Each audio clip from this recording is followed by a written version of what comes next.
By the time these boys were marched into that dark room, most of them had already lost something far more important than a uniform or a weapon. They had lost the right to think like children. For years, the Nazi system had worked methodically to replace curiosity with obedience and play with purpose.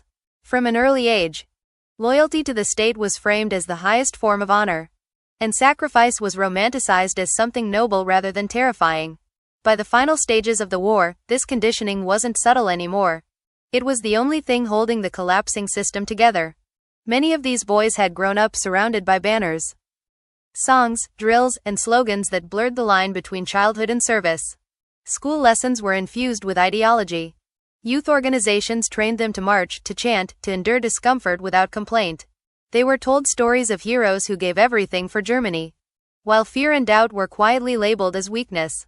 Over time, questioning authority didn't just feel dangerous. It felt wrong. So when orders came, even orders that made no sense, compliance felt natural.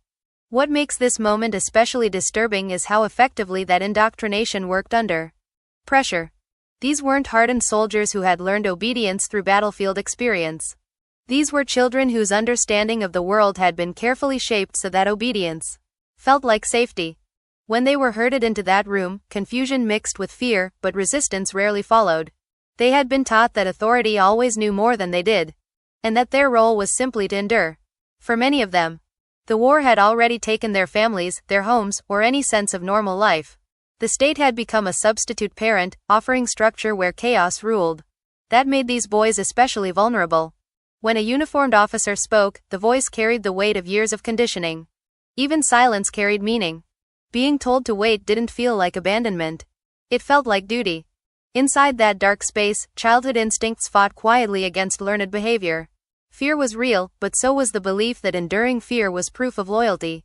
Some boys likely expected a final test, a last task that would prove they were worthy of the stories they had been fed since early childhood. Others may not have fully understood the danger at all, trusting that someone in charge had a plan. That trust, tragically, was misplaced. The system relied on that trust. By this stage of the war, German leadership no longer had the resources or coordination to protect even trained soldiers, let alone children. Yet instead of releasing them or sending them home, commanders leaned on indoctrination to keep control. It was easier to give vague orders and let fear do the rest than to admit the truth, that the war was lost and the children were expendable. What's chilling is how ordinary this process had become. There were no dramatic speeches, no visible cruelty in the moment. Just marching, waiting, silence. Indoctrination doesn't always look violent. Sometimes it looks calm, organized, and procedural. That's what made it so effective. The boys followed instructions not because they were brave, but because they had been trained to believe that obedience was survival. This is the part of the story that's hardest to confront. These children weren't just victims of war. They were victims of a system that deliberately erased their ability to choose. When they stood in that dark room, waiting without answers, it wasn't courage that kept them still. It was years of conditioning that had taught them that standing still was what good boys did. And that's what makes this moment so haunting. The war didn't just take their futures. It taught them, step by step, not to run when they should have. The dark room itself was never just a place. It was a method. When those boys were marched inside and the doors closed behind them, the physical space immediately became a psychological weapon. Darkness stripped away everything familiar. There were no faces to read, no uniforms to follow, no sense of time passing. For children already overwhelmed by fear and exhaustion, that absence of reference points was devastating. Without light, even the idea of escape becomes abstract, and panic turns inward. German officers understood this effect, even if they didn't articulate it in clinical terms. Isolation had long been used to maintain control. And in the final chaos of the war, it became a substitute for discipline. Instead of explaining what would happen next, they removed information entirely. Not knowing what awaited them was worse than being told bad news. Uncertainty magnified fear, and fear kept the boys quiet, compliant, and still. In that darkness, individuality dissolved. A child separated from familiar surroundings clings to routine and authority, and both were absent. There was nothing to do but wait. Waiting sounds passive, but psychologically it is one of the most punishing experiences, especially for children. Time stretches. Thoughts spiral. Every sound becomes a threat. The room didn't need guards inside. Fear did the guarding. The lack of clear orders was deliberate. Clear instructions invite questions, and questions invite resistance. By saying almost nothing, the system ensured the boys filled the silence themselves. Some likely imagined rescue. Others imagined punishment. Many probably replayed fragments of propaganda they had grown up with, trying to make sense of what was happening. In that sense, the room wasn't empty at all. It was crowded with fear, hope, and confusion, all colliding without resolution. The darkness also erased accountability. When no one is watching, responsibility feels distant. Officers didn't have to see the boys' faces. They didn't have to answer questions or acknowledge fear. The system functioned more smoothly when human connection was removed. That emotional distance made morally unthinkable decisions easier to carry out. For the boys, the experience was paralyzing. Children looked to adults for cues on how to react. In the dark, there were no cues. Silence from authority felt like instruction in itself. Do nothing. Say nothing. Wait. The room taught compliance more effectively than shouting ever could. Any impulse to cry, speak, or move risked standing out, and standing out had been taught as dangerous. What makes this even more unsettling is that this wasn't battlefield chaos. There were no explosions, no gunfire in that moment. It was controlled, deliberate, and quiet. That calmness masked the violence of the act. Psychological harm doesn't need noise. Sometimes it thrives in silence. The room also symbolized the state of the war itself. Germany was dark, cut off, collapsing, and directionless. These children were placed into a physical reflection of that collapse. They were told to wait because there was nothing left to tell them. Leadership had run out of answers, but it hadn't run out of authority. So authority defaulted to control through fear. By removing light, time, and explanation, the system reduced these boys to manageable units rather than human beings. The room wasn't designed to protect them or prepare them. It was designed to contain them. That distinction matters. Protection implies responsibility. Containment implies disposal. This moment reveals how war can cross from strategy into something far more disturbing.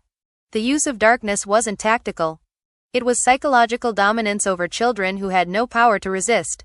And once fear has taken hold at that level, obedience becomes automatic. That's why the room matters.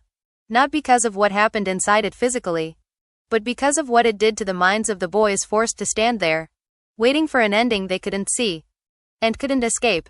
By the time children were being handled this way, the German command structure was no longer making decisions in the traditional military sense.